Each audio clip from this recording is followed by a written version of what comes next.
todos. Feliz sábado. Mientras, ¿es daily o daily? Bueno, mientras me presentaba la joven acá, me di cuenta de lo afortunado y bendecido que soy. Porque la última vez que yo prediqué, y no me estoy quejando, que conste, pero la última vez que yo prediqué aquí en Los Peregrinos, yo estaba soltero. Bueno, fue que me casé durante la pandemia y durante ese tiempo la iglesia estaba cerrada. Pero la última vez que prediqué estaba soltero en esta iglesia. Ya estoy casado y casi tengo un hijo. Así que Dios ha sido demasiado bueno conmigo. En esta mañana quisiera leer un pasaje de las Escrituras. Está en el primer libro de Reyes, capítulo 18, versículos 12 y 13. Después del terremoto hubo un fuego, pero Dios tampoco estaba en el fuego. Después del fuego se oyó el ruido delicado del silencio. Cuando Elías lo escuchó, se tapó la cara con su capa, salió y se quedó a la entrada de la cueva. En ese momento, Elías escuchó una voz que le preguntó: ¿qué haces aquí, Elías?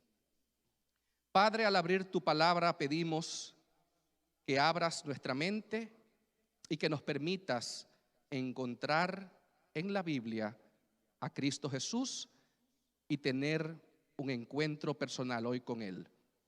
En el nombre de Jesús te lo rogamos. Amén. Hace aproximadamente 2 meses tuve el privilegio de estar en mi país, en la República Dominicana, participando en un evento que tenía allí la Unión Dominicana, y me invitaron para ser uno de los expositores.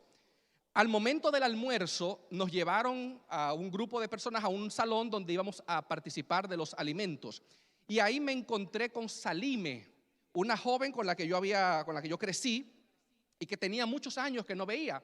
Nos saludamos con mucho cariño. Un saludo a Salime si está viendo la transmisión de este culto.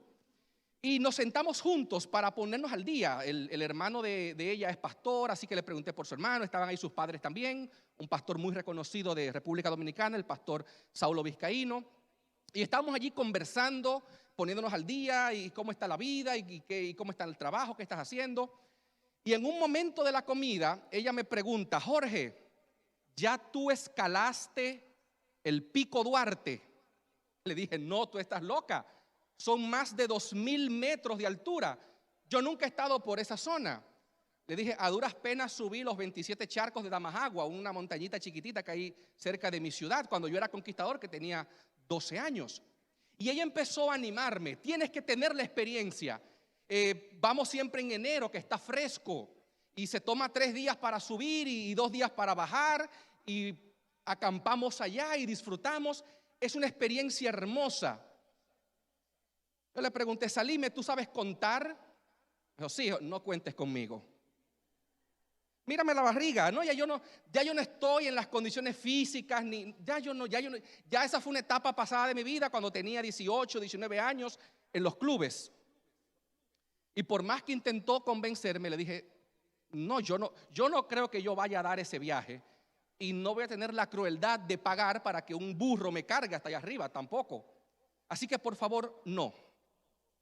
Yo no suelo ser una persona muy dada a escalar montañas. No es lo mío. Sin embargo, en la Biblia hay un personaje que constantemente aparece en las cimas de montañas. En los evangelios, Jesús toma un grupo de discípulos y los lleva a la cima de una pequeña montaña, y allí dice la Biblia que se transfiguró delante de ellos. Y mientras Jesús se transfiguró, aparecieron 2 personajes que constantemente en la Biblia aparecen en la cima de montañas: Moisés y Elías. Moisés escaló 3 grandes montañas en su vida. Estuvo en la cima del monte Sinaí cuando Dios hizo el pacto con Israel. Al momento de su muerte escaló, y dice la Biblia que subió en el monte Nebo, que está en la cumbre del Pisga, y allí Dios le cerró los ojos y falleció Moisés. y aparece por tercera vez en el monte de la transfiguración porque Dios lo levantó. La segunda persona que aparece con Jesús en el monte de la transfiguración es Elías. Y yo quisiera que en esta mañana repasemos brevemente las montañas en las que Elías estuvo. Obviamente estuvo en el monte de la transfiguración, pero hay otras dos montañas porque también aparece en tres cumbres el hermano Elías. Para entender un poquito la historia de Elías, tenemos que saber lo que estaba pasando en su tiempo. El pueblo de Israel había caído en el mayor pecado que tuvo durante la época del Antiguo Testamento, y era el pecado de la idolatría. De todos los dioses que había en Canaán, el que más le llamaba la atención a Israel era Baal. Y en el tiempo de Elías, el pueblo había caído en la apostasía y estaba ahora adorando a Baal.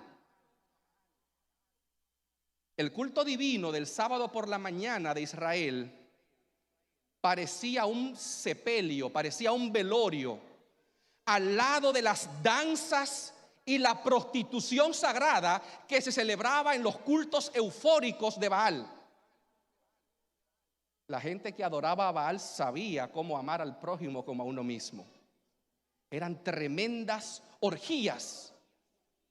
Y lo mejor del caso es que Baal era un dios bueno. Baal no exigía exclusividad. Tú podías adorar a Baal y Baal no tenía ningún problema con que tú también adoraras a Jehová de los ejércitos.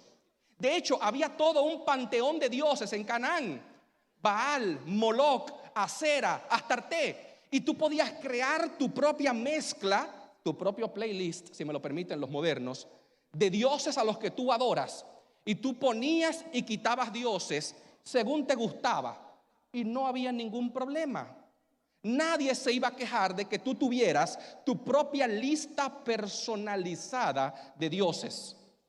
Bueno, nadie se molestaría excepto Elías. Elías era lo que tú y yo pudiéramos llamar hoy en día un intransigente, un exclusivista radical. Elías pronostica una sequía, se desaparece 3 años y medio, y cuando aparece le dice al rey: convócame al pueblo en la cima del monte Carmelo, primera cima del hermano Elías. Y allí Elías se para delante del pueblo y le dice al pueblo: ustedes no pueden servir a dos dioses.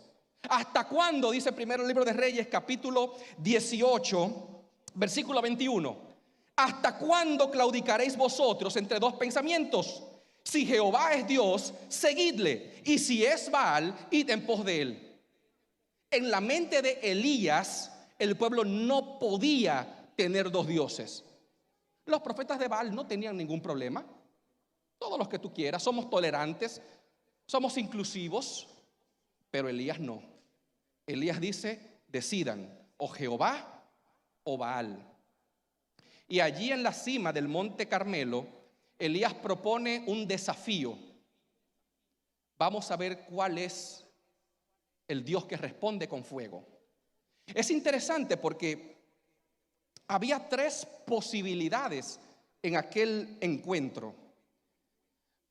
Si Dios respondía con fuego y Baal también, los profetas de Baal iban a decir: ¿ves lo que te digo? Podemos adorar a los dos, porque los dos responden, los dos son Dios. Existía la posibilidad de que Baal respondiera con fuego y Jehová no. Y entonces los profetas de Baal iban a decir: bueno, lo que pasa es que Jehová no es Dios de montaña. Jehová puede responder en otra circunstancia, él tiene que ver con otro aspecto de la vida, pero en este aspecto no. La única forma en la que Elías podía demostrar que Jehová era el Dios verdadero era que Jehová respondiera y Baal no respondiera. Lo otro que me llama la atención es que aunque Elías y los profetas de Baal tenían dioses distintos, date cuenta que ellos estaban de acuerdo en algo fundamental: cómo Dios se manifiesta. Los dos bandos estaban de acuerdo en que el Dios se debía manifestar mediante fuego, fuese Baal o Jehová. Y esto es clave porque si Elías y los profetas de Baal no se hubiesen puesto de acuerdo en la forma en la que Dios se manifiesta, el experimento no iba a poder resultar. Así que ellos estaban de acuerdo en la forma. Y entonces empieza el duelo. Primero los profetas de Baal levantan un altar, colocan leña, colocan la víctima, y entonces empieza un espectáculo digno de ser visto. Danzas bien cuidadosamente, se dice coreograficadas, una coreografía excelente, al punto, gritos de euforia, rayando casi en lo pentecostal. Baal, respóndenos, Baal. Y danzando, saltando. Después del mediodía se añade quizás un elemento más vívido. Tomaban lancetas y se empezaban a cortar el cuerpo. Y la sangre les chorreaba mientras gritaban: Baal, Baal, respóndenos. ¡Wow! ¡Qué show! ¡Qué espectáculo! Pero Baal no respondió. Entonces le toca a Elías. Y Elías hace exactamente lo mismo que los profetas. Elías monta un espectáculo digno de Hollywood. Reconstruye él mismo con sus manos el altar de Jehová.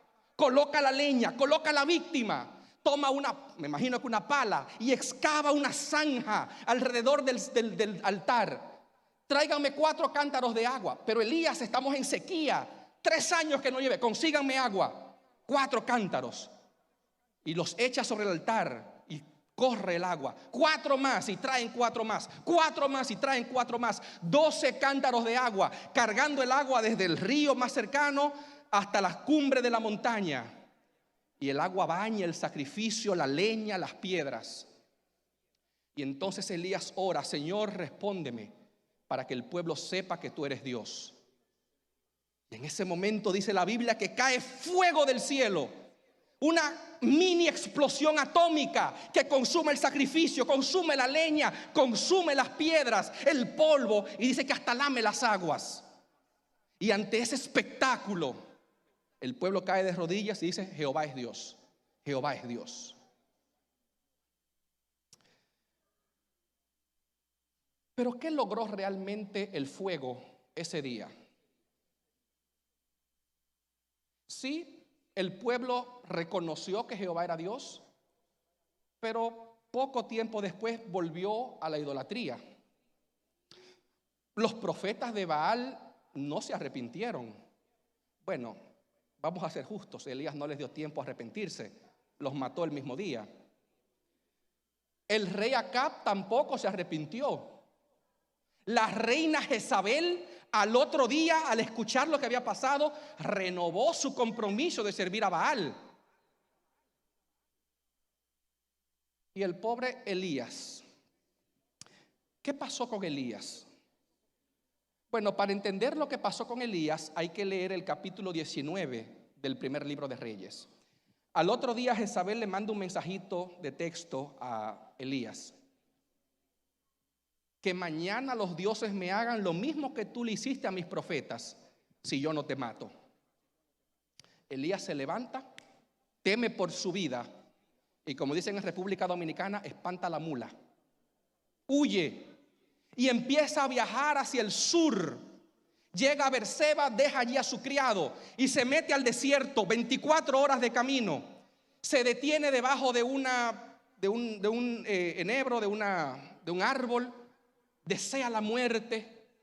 Se le aparece un ángel, le da agua, comida y descansa.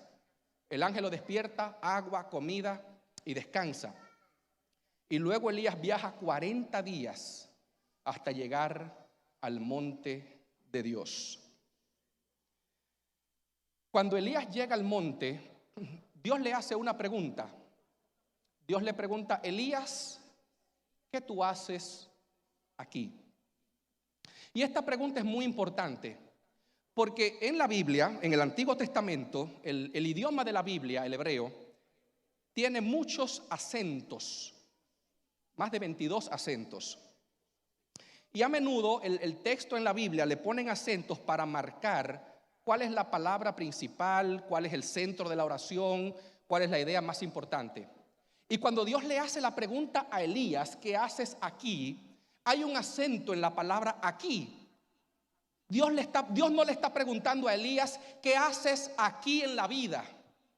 Dios no le está preguntando, ¿qué haces aquí en el desierto? Dios le está haciendo una pregunta muy concreta. ¿Qué tú haces aquí, en este lugar exactamente? ¿Dónde era aquí? ¿Dónde estaba Elías? Dice el primer libro de Reyes, capítulo 19, que cuando Elías llegó al monte de Dios, dice que encontró allí una cueva y se metió en ella.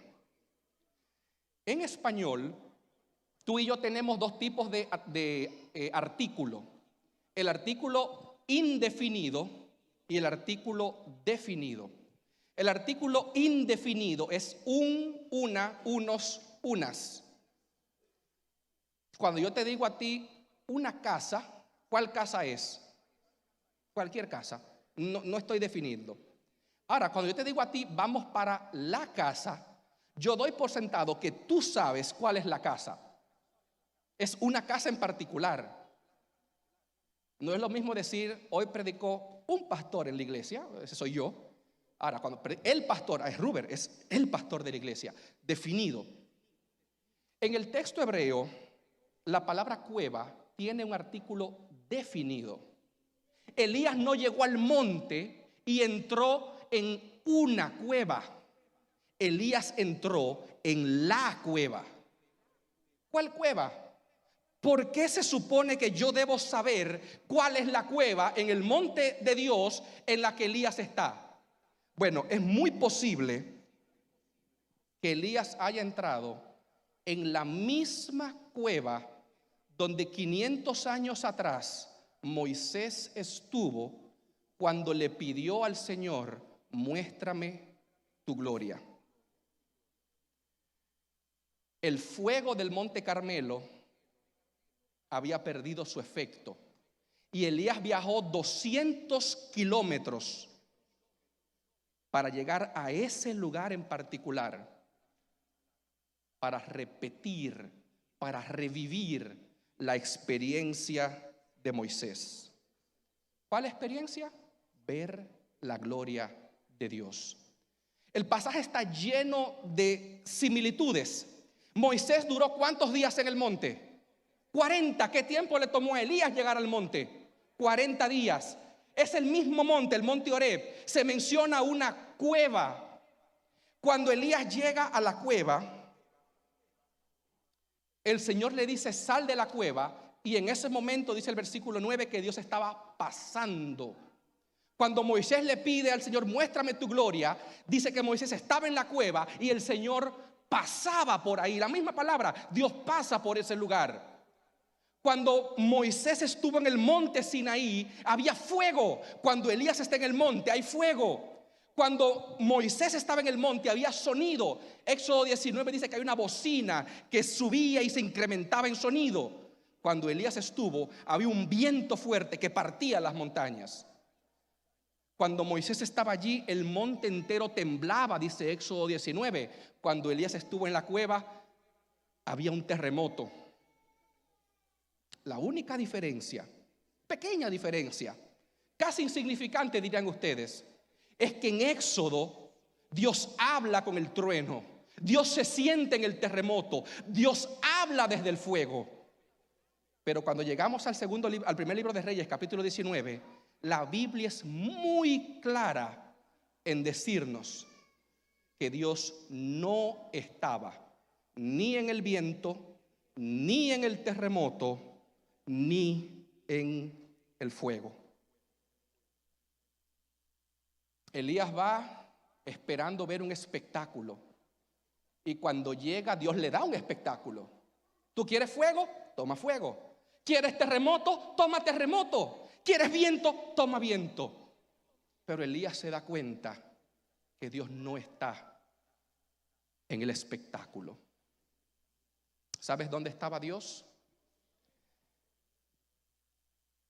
La versión Reina Valera del 95 dice que después del fuego, Elías escuchó un silbo apacible y delicado.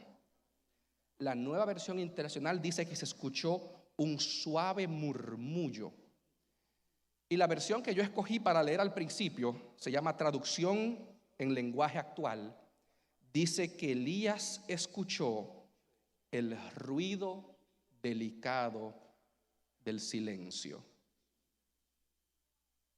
No en el fuego, no en el terremoto, Dios estaba en el silencio.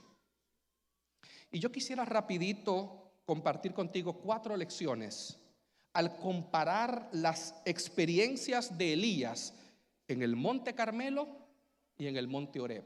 Porque en el Monte Carmelo Dios estaba en el fuego, pero 40 días después Dios se manifiesta mediante el ruido delicado del silencio. Primera lección: yo creo que tenemos que aprender como cristianos a encontrarnos con Dios en la tranquilidad. A menudo no.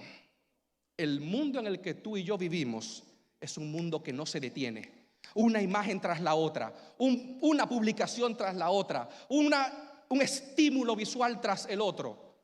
Usted va a ver una película, usted pone una serie, usted enciende la televisión, el radio, nada se detiene, nada puede detenerse. Incluso YouTube, si duras 4 segundos y la publicidad no te llama la atención, te la saltas. Rápido, rápido. Chelo sabe porque trabaja conmigo en eso de la publicidad. Hay que estar publicando, porque si no la gente pierde el interés. El problema es que a menudo yo corro el riesgo de traer mi experiencia diaria a mi relación con Dios.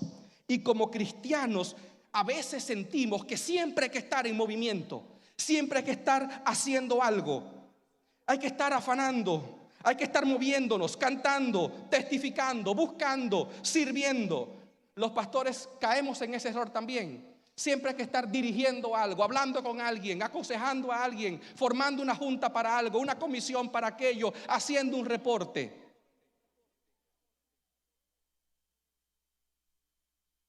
Y espero que no me lo malinterpreten, pero a veces venimos a la iglesia y el programa es así también, una cosa detrás de la otra, porque si nos detenemos la gente se desespera.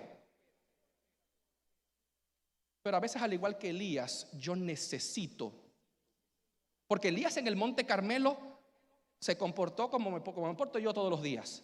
Armando, vamos, a armar el sacrificio, a hacer la oración, a predicar. Elías mató a los profetas, Elías oró por lluvia, Elías corrió, y Elías y todo.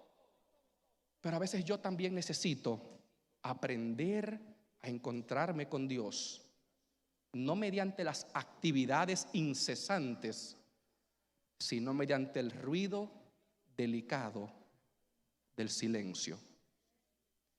¿Cuándo fue la última vez que tú tuviste un momento, no para tú hablarle a Dios, no para tú contarle a Dios lo que te preocupa, lo que quieres, sino para escucharlo tú a Él?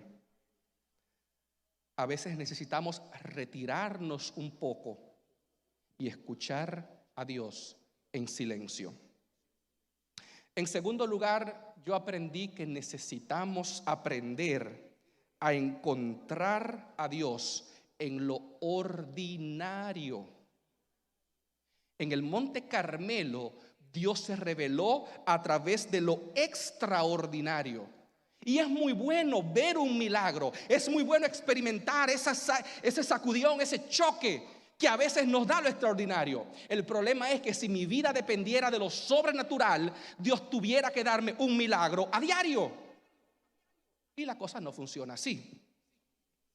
El verdadero crecimiento espiritual no se debe a los milagros, sino que es un asunto diario, cotidiano, de buscar a Dios todos los días mediante la comunión en silencio. A los pocos días del Carmelo, al otro día del Carmelo, por un mensajito que Jezabel le mandó, ya Elías se desesperó, se deprimió y salió corriendo. Pero después de escuchar a Dios mediante el ruido delicado del silencio en el monte Sinaí, en el monte Horeb, nunca volvemos a ver la fe de Elías tambalear. Después de ese encuentro, cuando Elías aprendió a encontrarse con Dios, no en lo milagroso, sino en lo ordinario, Elías continuó su vida, cumplió su ministerio hasta que Dios se lo llevó. Dice El Camino a Cristo, página 104. La vida en Cristo es una vida de plena confianza. Y oigan esto, tal vez no se experimenta una sensación de éxtasis, pero tiene que haber una confianza continua y apacible. No es cuestión de sentir la emoción del momento, sino de una confianza continua y apacible. En tercer lugar, yo necesito aprender a encontrarme con Dios de forma personal y no siempre de forma colectiva. Cuando miramos la historia de la Biblia de manera global, el Monte Carmelo es la última vez que Dios se manifiesta públicamente ante todo el pueblo. Después de ahí, los milagros son cada vez más y más personales. Elías y Eliseo hacen milagros, pero para individuos. Y luego los milagros empiezan a desvanecerse. En el libro de Daniel hay varios milagros, pero no son al pueblo. ¿Quién los ve? Nabucodonosor y los babilonios. Y cuando llegamos al tiempo de Esther, ya Dios ni siquiera se menciona. Vemos cómo Dios se va retirando de la escena pública y empieza a trabajar cada vez más y más de manera personal. Y tú me dirás, bueno, pero Jorge Luis, cuando Cristo vino, Cristo hizo muchos milagros. Sí, a individuos. Sanó 10 leprosos, el siervo de un centurión, el hijo de un principal judío, resucitó a Lázaro. Pero su nacimiento lo vieron simplemente pastores. Su muerte, los que estaban allí en el Gólgota. La resurrección prácticamente no tuvo testigos porque los soldados cayeron como muertos. El evento más grande que Cristo hizo, su resurrección, nadie lo vio. Completamente oculto. Y se le aparece a María Magdalena en el jardín, a 2 discípulos que van caminando. Es como si Dios intencionalmente deja de hacer demostraciones en público y empieza a darle prioridad a los encuentros personales. Y yo siento que tengo que aprender a depender de los encuentros personales con Dios. A veces a mí me duele cuando yo veo personas cuyas vidas espirituales dependen única y exclusivamente de un sermón cada 7 días. Mi esposa está esperando un bebé y como yo soy muy intenso, pagué una clase para aprender a cuidar bebés. Mi hermano me dice que eso no sirve para nada, él tiene 2 hijas, pero me da paz saber que tengo conocimiento teórico sobre algo. Yo soy así. Y la instructora decía esta semana que el niño tiene un pequeño tanque que requiere X cantidad de calorías por día. Y yo lo pausé. Gaby, desde que el bebé se levante por la mañana, dale pecho hasta que se llene y punto. Cuando le doy a play de nuevo, dice la instructora, pero el niño tiene un estómago del tamaño de un limón. Así que tú no puedes darle toda la comida una sola vez al día. Tienes que darle cada 2 horas, ¿oíste, Gaby? Cada 2 horas un poquito de comida. ¿Qué te pasaría si tú comes hoy toda la comida de la semana? Primero, te va a dar tremenda indigestión.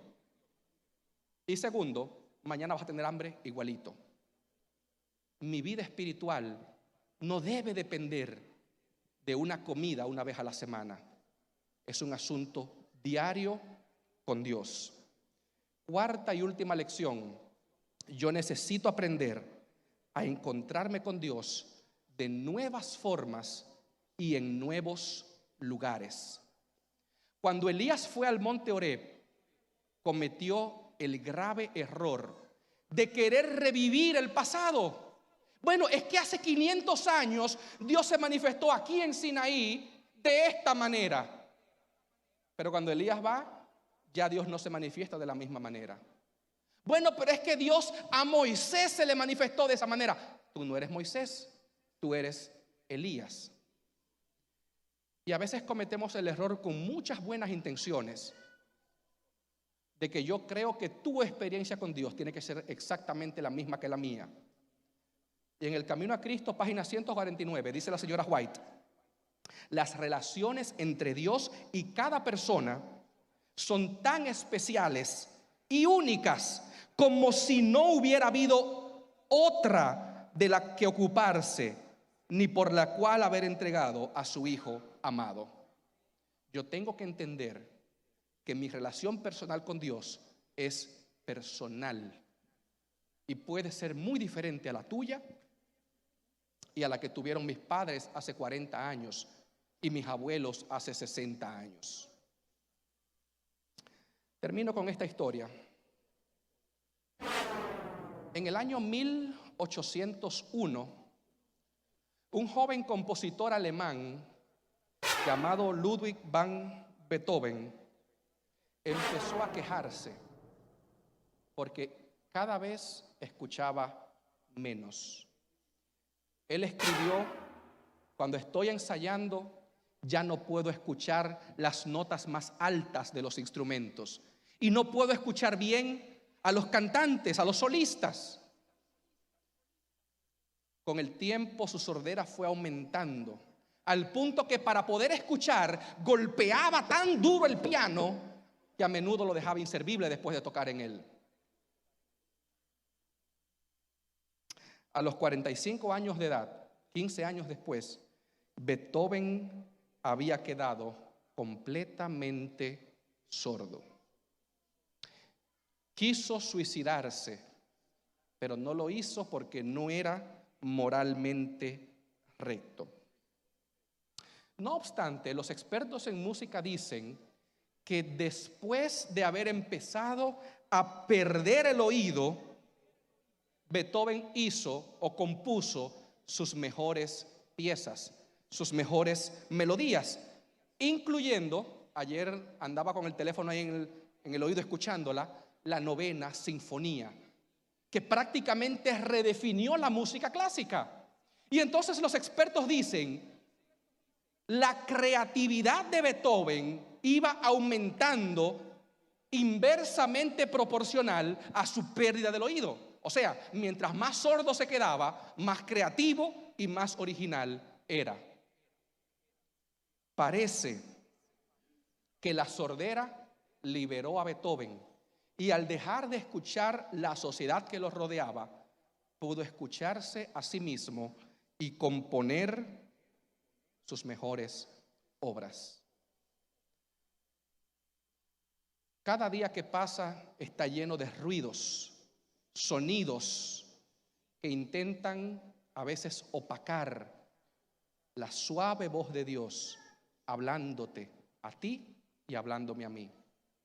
Y en esta mañana, en esta tarde, yo quisiera invitarte a bajar un poco el volumen al ruido que te rodea y escuchar a Dios mediante el ruido delicado del silencio. La sordera liberó a Beethoven para escuchar su mejor música. Probablemente tú y yo necesitamos bajar un poco el volumen al mundo para escuchar la voz de Dios. En este momento voy a invitar al cuarteto For Faith, que va a tener una interpretación musical. Y al final de la interpretación yo quiero tener una oración especial por aquellas personas que quieren esta tarde, esta semana, tener un encuentro personal, íntimo con Dios, así como lo tuvo Elías en el monte Horeb. Si ese es tu deseo, mientras ellos cantan, te invito a que te coloques de pie. Si quieres pasar al frente, puedes hacerlo. Y al final de la canción terminaremos con una palabra de oración.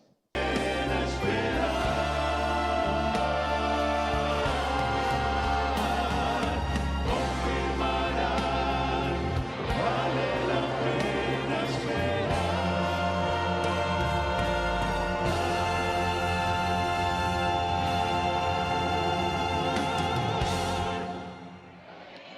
Amén.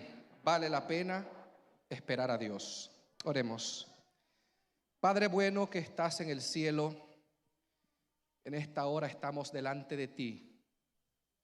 Queremos, en medio del ruido que nos rodea, en medio de tantas cosas buenas y a veces no tan buenas que compiten por nuestra atención, queremos sacar un momento de paz, tranquilidad, para escucharte y para estar en comunión contigo. Permite que esta semana, que cada día de nuestras vidas, podamos apartar ese momentito para hablar contigo, para escucharte en silencio y así aprender a amarte y vivir a tu lado para siempre. Sé con cada persona que está de pie en este momento, con cada miembro de esta iglesia, con su pastor, con sus dirigentes, y que cada día podamos dar un pequeño paso que nos lleve más cerca de ti. En el nombre de Jesús te lo rogamos. Amén. Amén.